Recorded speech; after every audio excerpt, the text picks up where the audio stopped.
Hi everybody, Dr. Jennifer Brown here with Understanding Women. So I've got a really neat segment today for you with how do we grow from this? Like, where is the upshot? What are we learning? How do we grow? One of my amazing Understanding Women wrote me a message asking a question, a personal question that I wanted to share with you all because I thought it was pretty important. The issue at hand is thus. She has a boyfriend. Whenever they seem to get into an argument, the boyfriend says to her, "Sorry you feel that way. I'm sorry you feel that way." And it really upsets her. In fact, if I'm understanding her message to me, it pisses her off. So, what seems like a message of empathy, of, wow, I'm trying to be sympathetic here, I'm trying to be even empathetic here, isn't. It's upsetting her. So let's break down a few of the issues that are at play here. First and foremost, this Understanding woman wanted to know if she was overreacting to him using this phrase. "I'm sorry you feel that way," and she gets pissed. Number one is that in my professional experience as well as in my personal experience, there is no such thing as overreacting. Whatever your reaction is. And that's okay.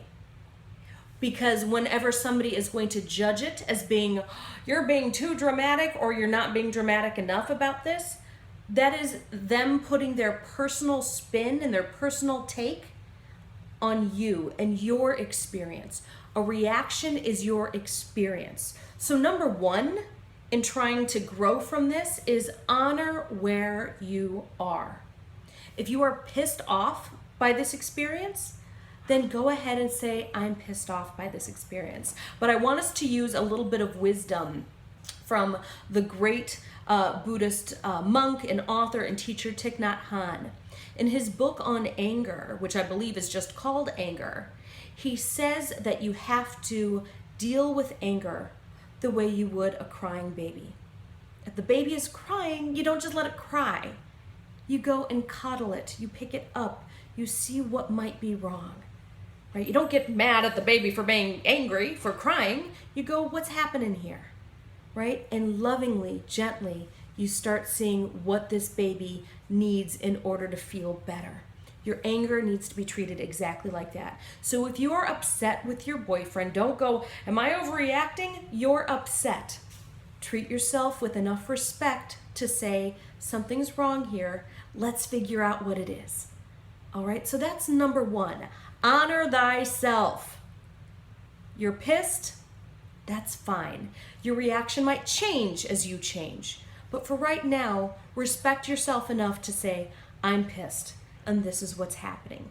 Number one. Number two, let's dive into this anger a little bit. So when you guys are angry and you say, "Oh, I'm so upset about this," or "I don't like this," and he responds to you, "Well, I'm sorry you feel that way," my guess is that instead of feeling like a sympathetic, "Okay, he actually cares about my feelings," it sounds to me like he just left the building. Like he's trying to not take ownership for having any part in this. So if that is in case the truth, then that's true and that's not true. So you need to know that if he isn't taking responsibility for feelings, for your feelings, that's good. He's asking you to be an adult. Take responsibility for your feelings. If you're feeling a certain way, it doesn't mean that he's the bad guy. It means that you, the ownership of me here, I own these feelings. You own your feelings. So take inventory. What am I feeling and why? What am I really pissed off of him about? If he has left the building emotionally, such as, "No, I have no place here. This is not, I'm sorry you're feeling that way, but this is not about me." Part of that's true because they are your feelings. But then the third part of this equation here, after you honor your feelings, after you take ownership of them, take responsibility for them, acknowledge them, take responsibility, saying, okay, I'm angry, and take inventory. Why am I angry? The third part of this is ask him for what you need him to do or would like him to do. If you don't feel like he is taking ownership for his part in whatever the issue is at hand, then ask him to please take some responsibility and admit to his part in it. I really hate and love the phrase, it takes two to tango, because it's so damn true, right? You're in a relationship. There are two of you. You are not responsible for him, but you are responsible for letting him know your inventory, what's happening inside of you, inside of your heart, and you are responsible for communicating that to him. If you need something from him, you're also responsible for telling him. So if you need him to say, please stop saying that phrase, it makes me feel like you actually don't care, it makes me feel the opposite. Instead, would you please say the phrase, okay, let's work on this together. You've just given him an action step. Give him an action step. Tell him exactly what you are looking for, right? It sounds to me like he might be trying to be sympathetic and doesn't really know how to reach you. So make sure that you are acknowledging when you're angry, which is good.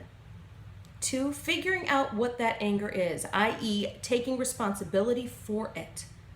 Journal, do the fill in the blank exercise, right? Boy, when he says this, it makes me feel like my head's gonna explode. Why? Well, it makes me feel like my head's gonna explode because he doesn't seem to be participating in my process. Bingo. I need him to participate with me in my process, or I would like him to, and ask him for that. All right, hopefully this was beneficial for you. If any of you have questions or personal issues, concerns that you would like me to address, by all means, please message me on Facebook at Dr. Jennifer Brown, Understanding Women, or leave me a message on Instagram, also Dr. Jennifer Brown. I'm now on Snapchat, and I'm trying to figure that out, but it's really strange. And that's it. Make sure you like this, subscribe to me on YouTube, and have a wonderful, wonderful day. Take very good care of yourselves. Bye now. See you next time.